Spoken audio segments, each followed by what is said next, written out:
Assalamualaikum warahmatullahi wabarakatuh.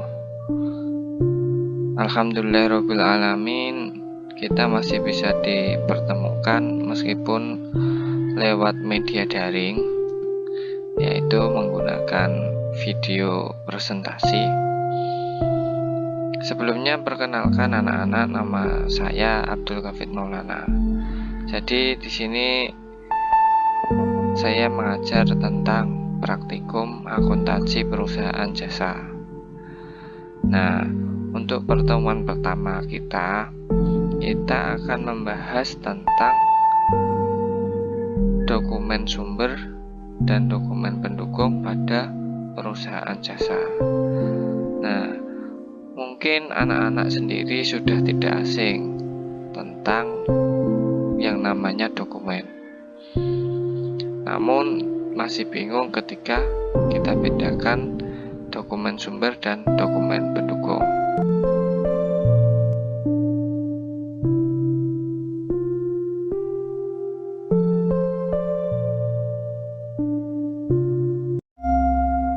Apa itu dokumen sumber dan apa itu dokumen pendukung? Nah, sebelum kita bahas lebih jauh, saya akan memberitahu kepada anak-anak bahwa tujuan dari pembelajaran dokumen transaksi keuangan, dokumen sumber, dan dokumen pendukung ini, yang pertama tujuannya nanti ketika sudah belajar tentang dokumen sumber dan dokumen pendukung ini, anak-anak dapat atau mampu menganalisis dokumen sumber dan dokumen pendukung pada perusahaan jasa, dan juga anak-anak mampu mengelompokkan dokumen sumber dan dokumen pendukung pada perusahaan jasa. Nah, sebelum kita jauh dalam dokumen sumber maupun dokumen pendukung pada perusahaan jasa, berarti kita harus membedah dulu apa itu dari definisi transaksi keuangan. Baru setelah itu kita masuk ke pengertian dokumen sumber. Setelah kita masuk ke pengertian dokumen sumber, selanjutnya kita juga membahas tentang pengertian dari dokumen pendukung. Nah, setelah itu baru kita cari tahu apa saja sih contoh dan jenis dari dokumen sumber, terus apa saja jenis dan contoh dari dokumen pendukung. Nah, setelah semuanya kita bahas, baru kita dapat menganalisis dokumen transaksi.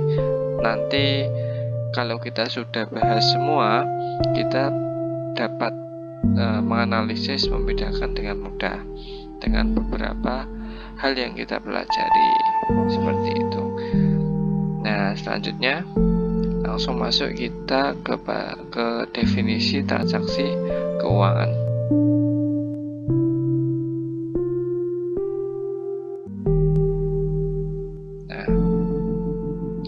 Nah, transaksi keuangan sendiri itu sebuah kejadian dalam perusahaan yang bersifat finansial.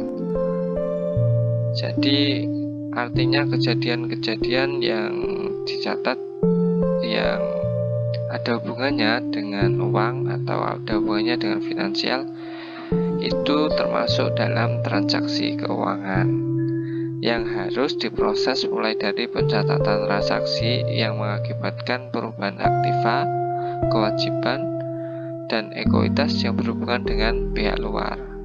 Nah, contoh bentuk-bentuk bukti transaksi keuangan sendiri itu ada kwitansi. Kan anak-anak pasti tidak asing ya dengan kwitansi. Terus mungkin kalau nota kontan masih agak bingung. Untuk faktur, nota kredit, nota debit, bukti memorial, cek, dan ilit giro nanti kita akan bahas, dan Bapak akan berikan contoh atau foto biar anak-anak gampang untuk mengenali dan memahami. Nah, oke, selanjutnya kita bahas dari definisi dokumen sumber. Nah, dokumen sumber itu apa sih, Pak? Nah, jadi dokumen sumber sendiri adalah dokumen yang berhubungan dengan transaksi keuangan yang digunakan sebagai sumber dasar atau bukti ke dalam jurnal atau buku pembantu untuk menghasilkan data akuntansi. Nah, dokumen sumber ini atau pencatatan ini ada yang berasal dari transaksi itu sendiri beserta pendukungnya, tetapi ada juga yang dibuat khusus internal perusahaan. Jadi dokumen sumber ini ada yang digunakan untuk eksternal atau digunakan untuk mitra atau perusahaan lain, ada juga yang digunakan untuk perusahaan internal atau perusahaan sendiri. Nah, perusahaan sendiri itu biasanya kayak memo seperti itu. Nanti kita akan bahas atau kita ulas lebih detail lagi biar anak-anak bisa lebih memahami lagi. Selanjutnya kita bahas tentang jenis dari dokumen sumber. Nah, tadi kan sudah Bapak katakan bahwa ada dokumen transaksi internal dan dokumen transaksi eksternal. Nah, sebelum kita masuk ke dokumen transaksi eksternal, kita masuk dulu ke dokumen transaksi internal. Dokumen transaksi internal sendiri adalah dokumen transaksi yang khusus dibuat oleh internal dan dibuat untuk internal perusahaan. Yang termasuk dokumen internal adalah dokumen kas masuk. Nah, dokumen kas masuk ini adalah tanda dokumen bahwa perusahaan telah menerima uang cash atau secara tunai. Nah, ini contohnya sudah Bapak nampilkan di bawah. Nah, itu bukti kas masuk diterima dari Bapak Suparman, banyak uangnya Rp150.000 untuk pembiayaan penjualan buku tulis sebanyak 10 buah. Dalam satu buahnya harganya Rp15.000.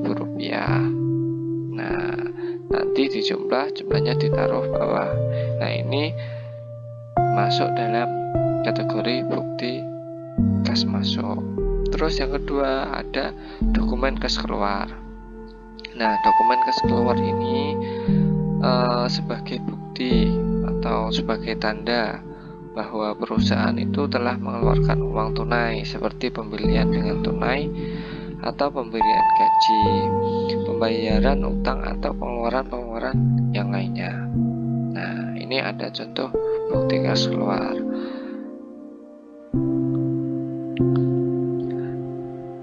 Dibayarkan kepada Tuan Kaswian banyak uang Rp250.000 untuk pembayaran pelunasan utang. Nah, nanti ketika ditanya lagi tentang pembayaran utang di Bapak Tuan Kaswian ini, bukti kas keluar selain bisa dibuat sebagai arsip, kita juga bisa menunjukkan sebagai bukti bahwa perusahaan kita sudah membayar seperti itu. Nah, ini yang memo yang Bapak katakan tadi di awal. Jadi memo itu sifatnya kayak benar-benar internal ya. Memo itu dibuat untuk seumpama kita bawahan atau kita itu pimpinan mau menyerati ke bagian di bawah kita atau divisi-divisi di bawah kita, itu kita membuat memo. Nanti diserahkan, ada pegawai sendiri yang menyerahkan, dibaca kepada divisi yang kita kirimi, lalu hanya nanti bisa dilakukan oleh divisi itu atau dikerjakan oleh divisi itu. Jadi memo itu adalah dokumen pencatatan antar bagian atau manajer dengan bagian-bagian yang ada di lingkungan perusahaan. Nah, contohnya seperti di bawah ini. Dari pimpinannya itu Ibu Nuraini. Selanjutnya kita bahas tentang dokumen transaksi eksternal. Nah, kalau dokumen transaksi eksternal itu dokumen pencatatan transaksi yang berhubungan dengan pihak di luar perusahaan. Nah, ini baru contohnya.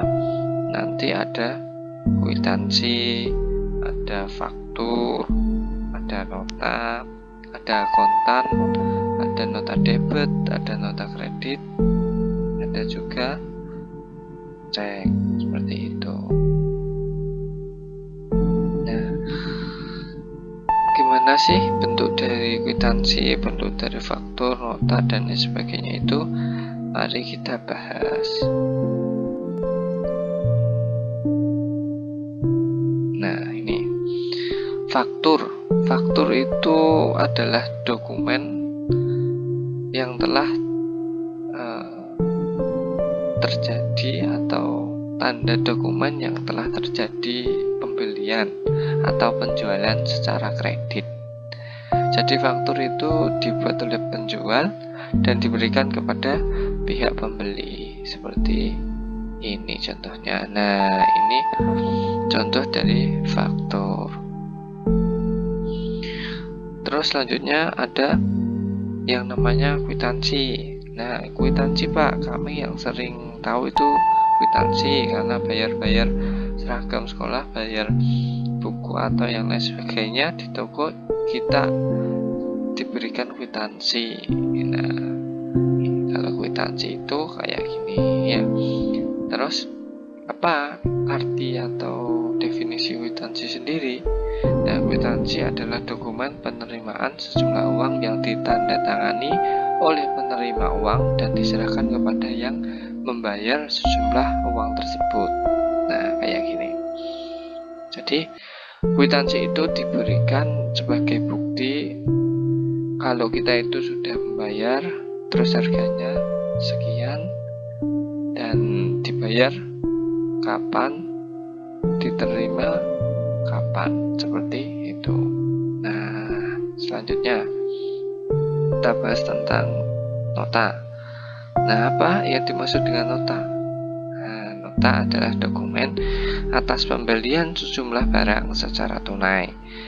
Nota dibuat oleh pedagang dan diberikan kepada pembeli.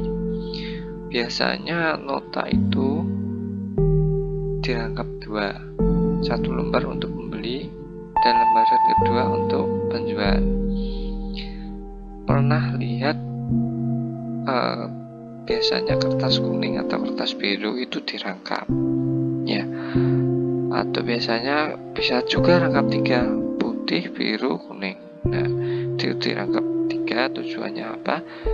Tujuannya juga dibuat arsip, terus dibuat ke pembelinya, sama dibuat bukti ke atasan, biasanya seperti itu. Nah, contoh nota itu seperti apa? Nah, nota itu seperti ini. Nah, ini adalah bukti nota. Terus selanjutnya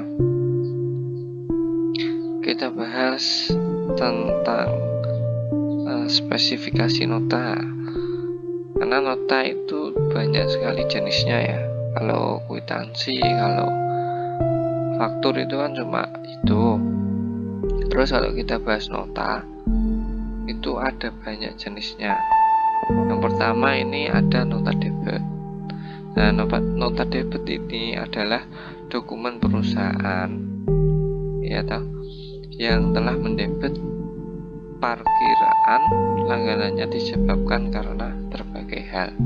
Itu nota debit. Nah, itu contohnya di bawah itu.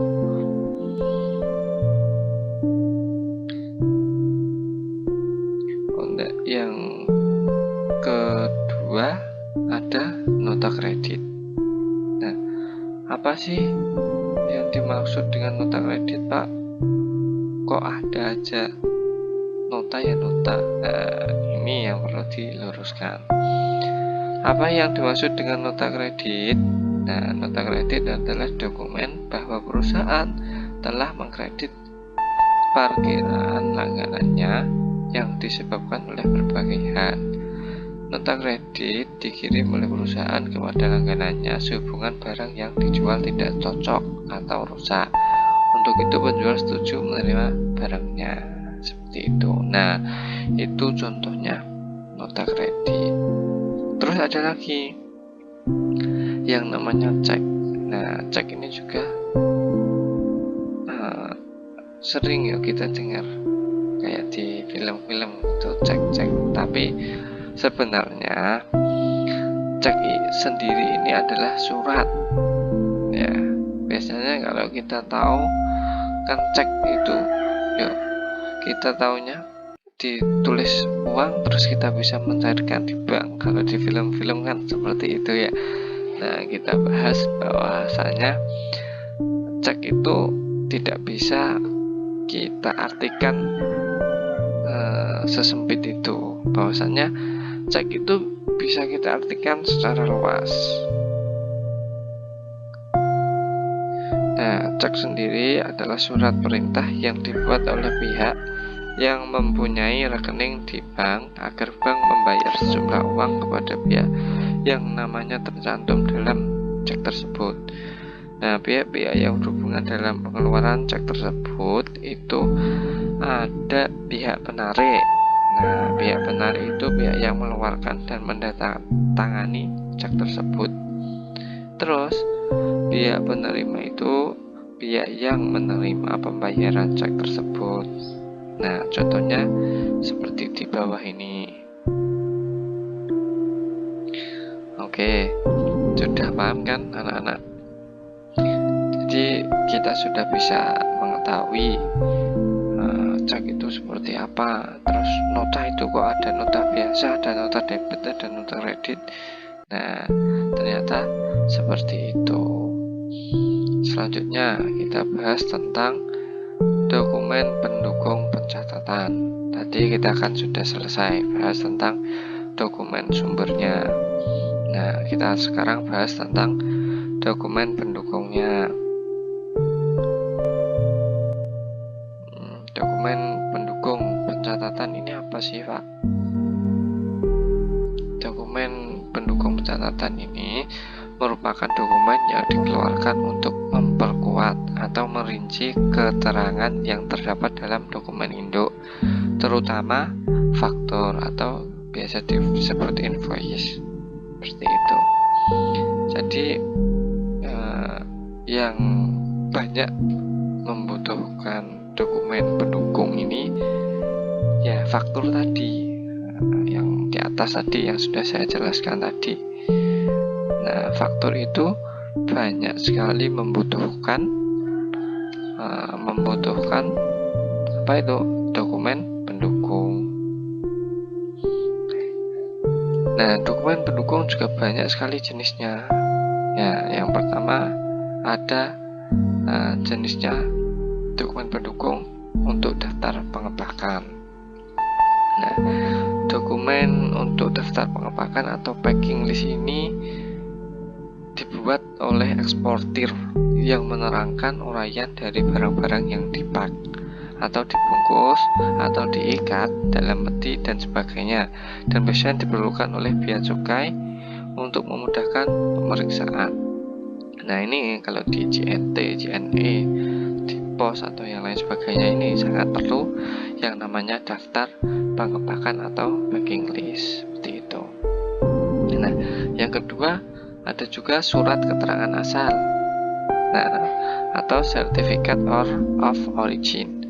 Surat pernyataan yang ditandatangani untuk membuktikan asal dari suatu barang, digunakan untuk memperoleh fasilitas biaya masuk atau sebagai alat penghitung kuota di negara tujuan dan untuk mencegah masuknya barang dari negara terlarang. Nah, fungsinya dari surat keterangan asal tersebut seperti itu. Jadi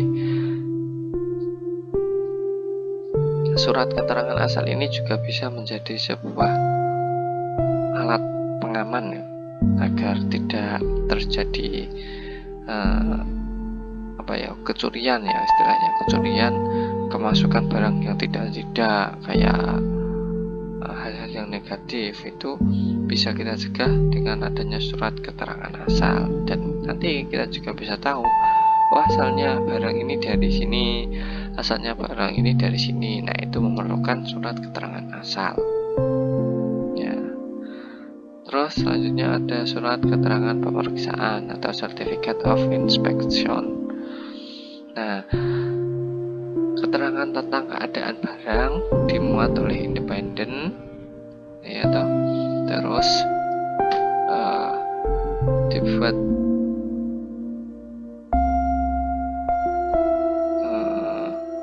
untuk memeriksa barang badan resmi yang disahkan oleh pemerintah dan dikenal oleh dunia perdagangan internasional. Nah, fungsinya sebagai jaminan atas mutu dan jumlah barang, ukuran dan berat barang, terus keadaan barang, pengepakan barang, banyak isi pengepakan. Nah, ini perlu diadakannya surat keterangan pemeriksaan. Ini kayak di checklist gitu ya, di checklist apa aja barang yang dibawa kayak gitu.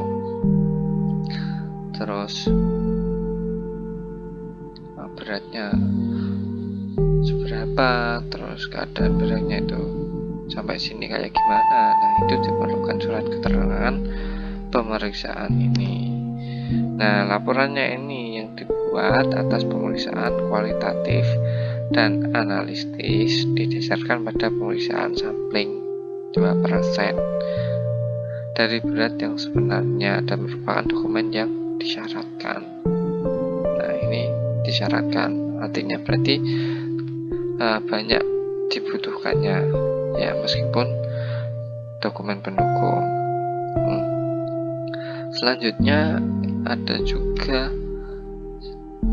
dokumen pendukung jenis sertifikat mutu atau Certificate of Validity. Nah, maksudnya apa, Pak?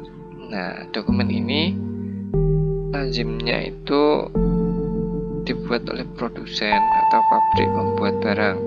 Jadi yang buat itu ya memang benar-benar dari produsen atau pabrik yang membuat itu, yang diekspor atau supplier yang menguraikan tentang mutu dan barang-barang, termasuk penjelasan tentang baru atau tidaknya barang dan apakah memenuhi standar barang yang ditetapkan. Dokumen ini juga menunjukkan keterangan mengenai barang yang diproduksi oleh produsen yang membawa merek dagangannya atau trademark. Nah, jadi sertifikat mutu ini artinya juga membawa kayak kualitas dari barang sendiri ya. Jadi diperlukan sertifikat mutu ini biar tahu bahwa barang ini memiliki kualitas seperti ini, barang ini memiliki kelemahan seperti ini, barang ini dari sini dan lain sebagainya. Itu fungsi dari sertifikat mutu. Nah, ada lagi sertifikat mutu dari produsen. Nah, ini sama saja, namun yang mengeluarkan itu dari produsen ya, dari yang produk. Terus selanjutnya ada keterangan timbangan atau wax note. Nah, jadi fungsinya wax note sendiri apa? Wax note sendiri itu fungsinya sebagai catatan yang berisi perincian berat dari tiap-tiap kemasan barang seperti yang tercantum dalam commercial invoice. Nah, keterangan berat dari barang-barang yang dikapalkan atas dasar suatu L atau C haruslah sama dengan yang tercantum pada dokumen-dokumen pengapalan. Dokumen ini di samping untuk mengetahui berat barang juga diperlukan untuk mempersiapkan alat-alat pengangku pada saat pemeriksaan barang. Nah, maksudnya keterangan timbangan ini kayak benar-benar data real,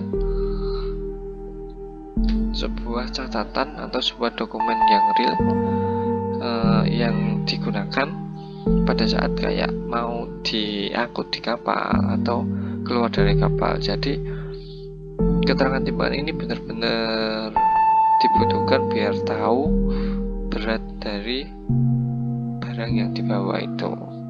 Nah, kalau yang nomor 7 ini ada daftar ukuran. Daftar yang berisi ukuran dan takaran dari tiap-tiap kemasan seperti panjang, tebal, garis tengah, serta volume barang.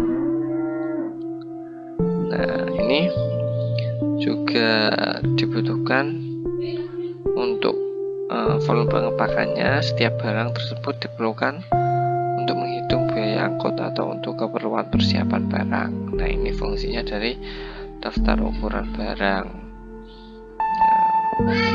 Terus berikutnya ada analisa kimia. Nah, analisa kimia itu merupakan pernyataan yang dikeluarkan oleh laboratorium kimia yang berkomposisi kimiawi dari suatu barang. Dokumen ini itu menjelaskan tentang bahan-bahan dan proporsi serta kandungan bahan yang terdapat dalam barang yang diharuskan pemeriksaannya. Penelitian tersebut dilakukan oleh Badan Analisa Obat-obatan dan Bahan-bahan Kimia, seperti itu. Jadi fungsinya dari analisa kimia ini, kalau memang benar-benar dibutuhkan adanya laboratorium kimia, ya seperti itu. Nah, ini ada contoh dokumen pendukung. Ini termasuk dalam dokumen pesanan atau dokumen sales order. Ya, dokumen ini biasanya juga dilampirkan ke faktur ataupun nota. Nah, ini dokumen pendukung masuk dalam kategori 1 atau 2 tadi. Nah, ini ada dokumen pengirim juga, ya lengkap kan. Jadi memang dokumen pendukung itu dibuat untuk melengkapi dari dokumen sumber sendiri. Kalau dokumen sumber sendiri kan biasanya cuma bukti-bukti. Nah, kalau dokumen pendukung ini untuk yang menunjang adanya bukti tersebut. Nah, dokumen ini merupakan dokumen pengirim, merupakan dokumen yang ada setelah faktur atau nota dibuat biasanya, ya, untuk mengontrol pengiriman barang. Nah, ini ada lagi dokumen pemberitahuan pemasukan barang asal barang daerah pabean ini, ya. Terus yang satu ada dokumen penitipan barang, digunakan selama barang dalam proses penyerahan. Nah, ini juga termasuk dalam dokumen pendukung. Nah, setelah itu kita baru bisa menganalisis dokumen transaksi. Nah, hal-hal yang perlu diperhatikan dalam menganalisa transaksi itu ada kop surat. Nah, kop surat ini sangat penting. Karena apa? Karena kop surat ini termasuk legalitas atau legal formal utama yang menjadikan kuatnya surat tersebut. Jadi kalau kita analisis kok kop suratnya sudah tidak jelas, alamat dan lain sebagainya sudah tidak jelas, nah berarti itu dokumennya memang perlu dipertanyakan atau perlu diurus ulang. Nah, terus yang kedua ada alamat dalam. Ya, alamat dalam itu ya maksudnya alamat yang benar-benar konkret, alamat yang benar-benar ada di dokumen tersebut, dan alamatnya itu rinci, nggak kebelibet gitu istilahnya. Nah, terus ada juga nomor bukti, misalnya di atas ini nomor bukti atas pojok misalnya, ya. Terus ada juga keterangan kopi, ada juga termin, terus ada penanggung jawabnya, ada tanda tangan persetujuan, ada keterangan transaksi, seperti itu. Nah, ini sudah selesai. Mungkin nanti jika ada yang bisa didiskusikan, mari kita diskusikan bersama. Atau yang ada referensi-referensi lain, ayo kita diskusikan bersama, ya. Terima kasih untuk waktunya, semoga bermanfaat. Saya akhiri. Ihdinas siratal mustaqim. Wassalamualaikum warahmatullahi wabarakatuh.